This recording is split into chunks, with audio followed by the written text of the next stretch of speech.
The town of Ravenbrook was the kind of place that seemed stuck in time. Narrow cobblestone streets wound between aging brick buildings, and the townspeople went about their daily routines with quiet certainty.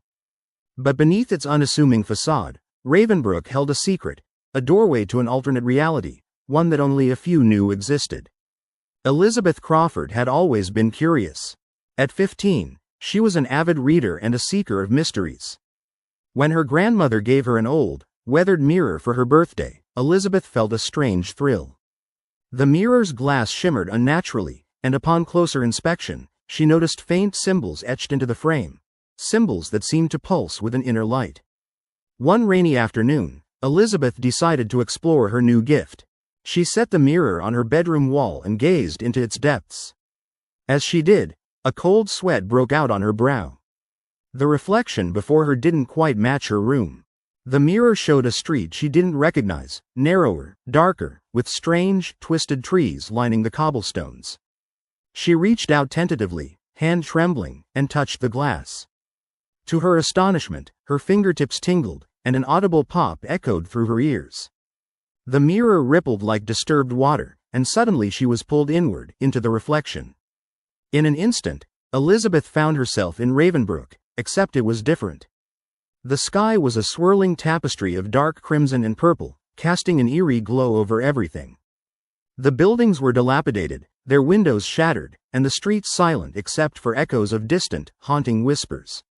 She shivered, instinctively pulling her hoodie tighter around her. A shadow moved out of the corner of her eye.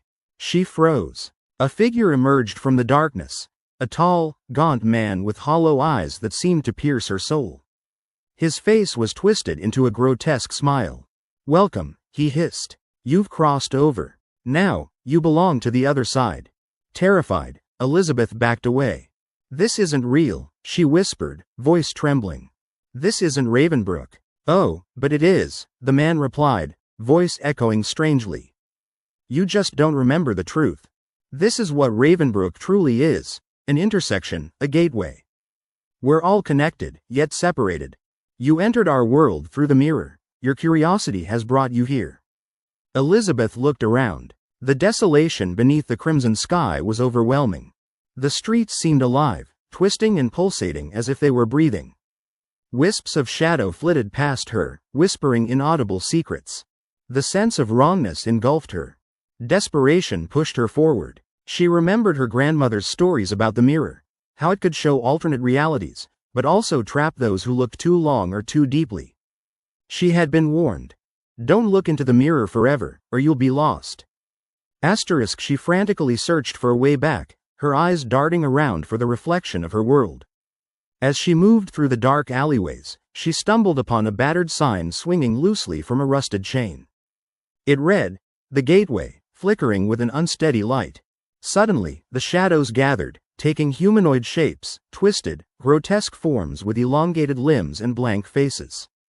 They reached toward her with clawed hands. Elizabeth scrambled backwards, her heart pounding. She remembered her grandmother's advice about mirrors being portals, but she also remembered that some doors, once opened, refused to close.